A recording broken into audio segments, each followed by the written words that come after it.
మాతృదేవోభవ. నేను మీ డాక్టర్ శ్రీధర్. నా contact number 9295909819. ఇప్పుడు మనము శ్రీరామనవమి సందర్భంగా రాముల వారి గురించి 5-6 ఎపిసోడ్లు చేసుకోవడం జరిగింది. ఇప్పుడు ఆఖరిగా మరొక ఎపిసోడ్ కూడా మనం చేసుకునే ప్రయత్నం చేద్దాము. అది ఎవరో కొంతమంది అడిగిన ప్రశ్న. అది ప్రశ్న సమంజసమో అసమంజసమో వారికి ఏదో అనుమానం వచ్చింది.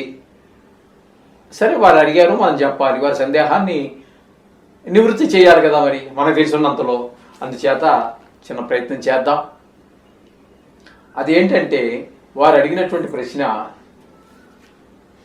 అంత భక్తుడు కదా ఆంజనేయ స్వామి శ్రీరాములు వారికి. అంత భక్తుడైనప్పుడు అంత శక్తిశాలి కదా, రాముల వారికి ఏమాత్రం కూడా తగ్గనటువంటి ఈ శక్తిశాలి మన ఆంజనేయ స్వామి. అటువంటి అప్పుడు మరి రామ మందిరాన్ని కూలగొట్టి మసీదు కట్టినప్పుడు ఆపగలగచ్చు కదా అనే ప్రశ్న వేశాడు.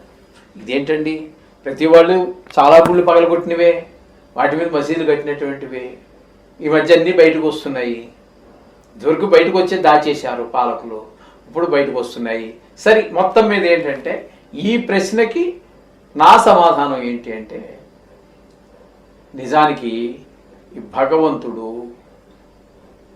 నువ్వు చెప్పినట్టుగా, నువ్వు అడిగినట్టుగా ఆయన ఆపేసి, లేకపోతే రాముల వారే ఆపేసి, ఆయన అవతారం జాలేకే కదండి మరి గుడి కట్టారు. అంచేత ఆయన ప్రజెంట్లో లేడప్పటికి, కోలగొట్టే నాటికి. మరి ఆంజనేయుడు చిరంజీవి, ఆయన బతికే ఉన్నాడు కదా, ఇంకా బతికే ఉంటాడు కదా, ఇప్పుడు కూడా బతికే ఉన్నాడు కదా, ఆయన ఆపచ్చు కదా అనేది ఆయన ప్రశ్న. అంతే కదండి మరి. అందుచేత అలా వచ్చేస్తే, అలా వచ్చి ఆయన ఆపగలగంటే ఆపగలగచ్చు, కానీ అది కాదు కదా. అది దైవత్వానికి. ఇప్పుడు మనకు వేదంలో మనకు చెప్పుకున్నట్టు ఏంటండి, దేవుడి గురించి వారు మనకి వేదంలో చెప్పింది ఏంటి, భగవంతుడు నిరాకారుడు, నిర్గుణుడు, నిరంజనుడు. ఈ విషయం మనకి వేదాలు సుస్పష్టంగా దానికి తెలియజేస్తూ ఉన్నాయి.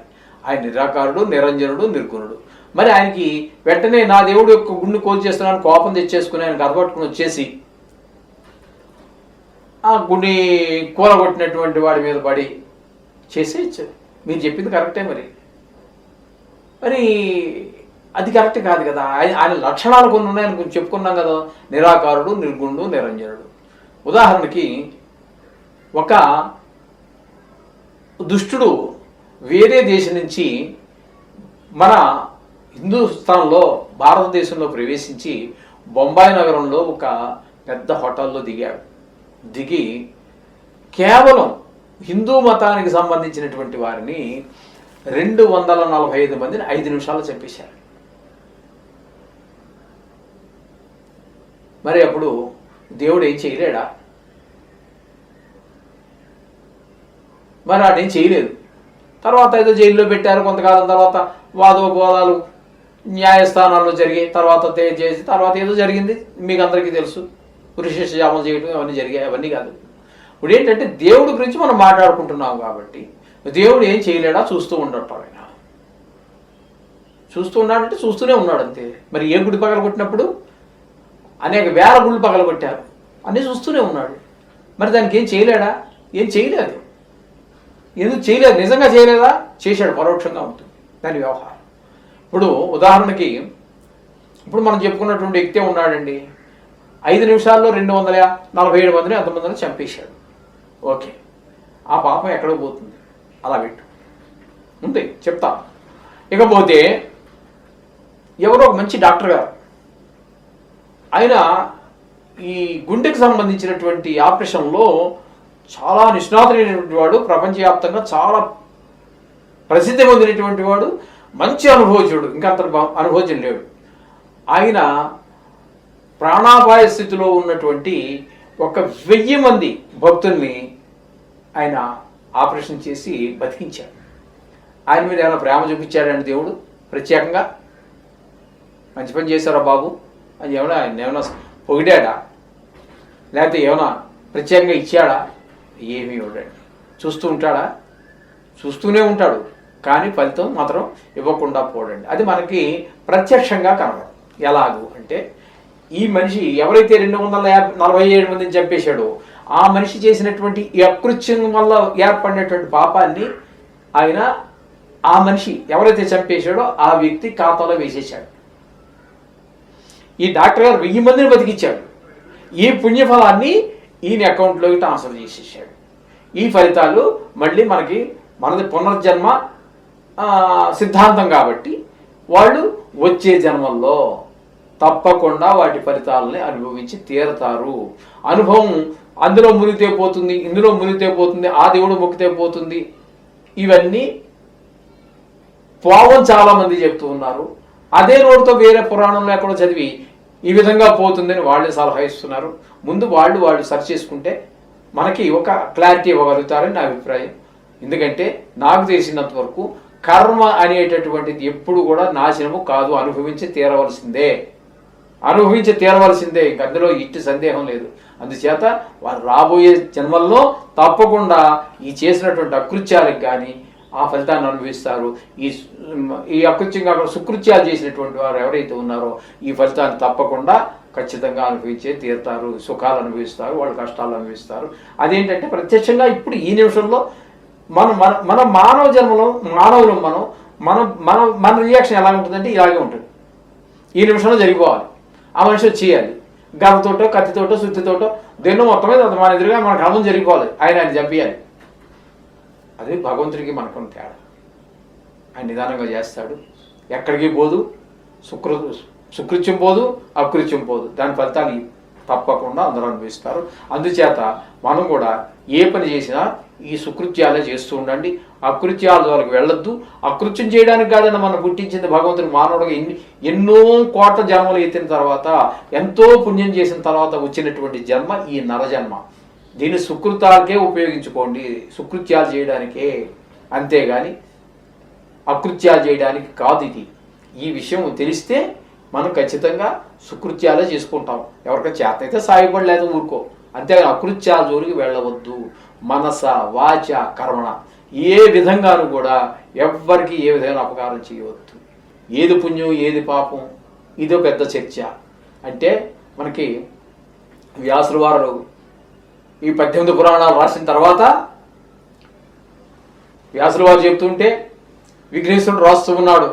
అయిన తర్వాత లాస్ట్లో ఒక మాట అన్నారు, చాలా కష్టపడి రాసేవు నాయన, నేను చెప్తున్నాను నువ్వు రాసేసావు, ఒక మాట పోయేదాని కాదు చెప్పి మళ్ళీ ఆగినే అన్నారట. అదేంటంటే ఆ శ్లోకం మీరందరూ కూడా పాటించదగ్గది, తెలుసుకోదగ్గది. ఈ శ్లోకం మాత్రం అర్థశ్లోకేన ప్రవక్ష్యామి యదుక్తం కోటి గ్రంథిషు పరోపకారాయ పుణ్యం పాపాయ పరపీడనం. ఇదండి శ్లోకం. 2 లైన్లు. శ్లోకానికి మ్యాక్సిమం ఇప్పుడు 2 లైన్లు ఉంటాయి. 4 పదాలు 2 లైన్లు ఉంటాయి. మన తెలుగులో కొంచెం ఎక్కువ ఉంటాయి అనుకోండి, 4 లైన్లు ఉంటాయి. సిఎస్ పద్యం దానికి అయితే 8 దాకా 9 దాకా. అవన్నీ కాదు ఇక్కడ. మనకు ఛందస్సులు చాలా ఎక్కువ ఉన్నాయి. సాంస్క్రిట్లో మాత్రం మ్యాక్సిమం ఇలాగే ఉంటుంది. అర్థశ్లోకేన ప్రవక్ష్యామి, శ్లోకానికి 2 లైన్లు ఉంటాయని చెప్పుకుంటున్నాం కదండి. అర్థశ్లోకేన ప్రవక్ష్యామి అంటే అందులో సగం, అంటే 1 లైన్. ఒక లైన్కి 2 పదాలు. ఈ 2 పదాల్లో చెప్తాను. మొత్తం ఈ అష్టాదశ పురాణాల్లో, ఈ వేదాల్లో, ఉపనిషత్తుల్లో ఎన్నిట్లో ఎన్ని చెప్పినా దాని సారాంశం నేను అర్థశ్లోకేన ప్రవక్ష్యామి. అర్ధశ్లోకంలో ఒక్క వాక్యంలో చెప్తాను, ఒక్క పదంలో చెప్తాను అన్నాడు. చెప్పాడు అట్లాగే. పరోపకారాయ పుణ్యం, పరులకు ఉపకారం చేయటమే పుణ్యం అంటే. కొబ్బరికాయ కొట్టడమో, అరటిపండు పెట్టడమో, లేకపోతే ఇవి పూజక విధానం మన భక్తిని ప్రకటించుకోవటానికి. పుణ్యము అంటే ఏమిటంటే పరోపకారాయ పుణ్యం, పరులకు ఉపకారం చేయడమే పుణ్యం. అది చీమ కావచ్చు, కాకి కావచ్చు, పావురాయి కావచ్చు, పాము కావచ్చు, దేనికైనా సరే ఉపకారం చేయటమే పుణ్యం. పరోపకారాయ పుణ్యం పాపాయ పరపీడనం, పరులు వాళ్ళని పీడించడమే పాపం. పరోపకారాయ పుణ్యం పాపాయ పరపీడనం, ఇతరులను పీడించడం. ఇప్పుడు అక్కడ కుక్క పడుకుందండి, దానికి ఏం పని ఉండదు, ఏముండదు. ఏదో మొత్తం మీద అటు పరిగెడుతుంది ఇటు పరిగెడుతుంది, వచ్చింది ఎక్కడో నీడ చెట్టు నీడ ఏదో పడుకుంది. వీడు పోతూ పోతూ పోకుండా దాన్ని రాయేసిపోతాడు. అదేం చేసిందండి వీడిని? అలా పోతూ పోతూ ఉంటాడు, అక్కడ ఏదో చెట్టు ఉంది దాన్ని కొమ్మరి చేసి పోతాడు, లేకపోతే ఏదో చేస్తాడు. ఆ కుర్రాడు ఎవడో ఉన్నాడు అని తిట్టేసి పోతాడు. ఈ టూ వీలర్ మధ్య అవన్నీ పాతకాలం అనుకోండి, కొత్త కాలంలో ఇంత ఇంత కుర్రాడు వాడు బండిని కంట్రోల్ చేయలేడు, దాని బాధ అంత ఉన్నాడు, వాడికి బండి ఇచ్చేస్తారు ఆ తల్లిదండ్రులు మహానుభావులు. వాడు ఇంకా దాని మీద ఎక్కి అది 120 కిలోమీటర్ స్పీడ్ ఉందంటే 120 కిలోమీటర్ స్పీడ్లో నడిపేస్తాడు. బాగానే ఉంది, వీళ్ళంత తక్కువ వచ్చిందని చెప్పు. మధ్యలో ఏదైనా తేడా వస్తే అవతల వాడికి ప్రమాదం, వీడికి ప్రమాదం. ఇందులో ఎవరు పోతారో, ఎవరు ఉంటారో, ఎవరు అంగవికలరు అవుతారో, ఎవరికి ఏ అవయవం దెబ్బతింటుందో, మరి ఆ బతుకు సార్థకత అసార్థత చేత ప్రతిదీ కొంచెం ఆలోచించుకొని తల్లిదండ్రులు చేయాలి, పిల్లలకు చెప్పాలి. ఈ విధంగా ఏది మంచి ఏది చెడ్డ అనేటటువంటి విషయాన్ని మనం ఆచరించాలి, మన పిల్లలకి చెప్పాలి, మన మనవలకు చెప్పాలి. ఈ విధంగా చేయడం ద్వారా దేశం మొత్తం శ్రీరాములు వారి కథ ద్వారా మొత్తం సుభిక్షంగా ఉండాలని ఆ భగవంతుని ప్రార్థిస్తూ మీ శ్రీధర్ శోభం భూయాత్.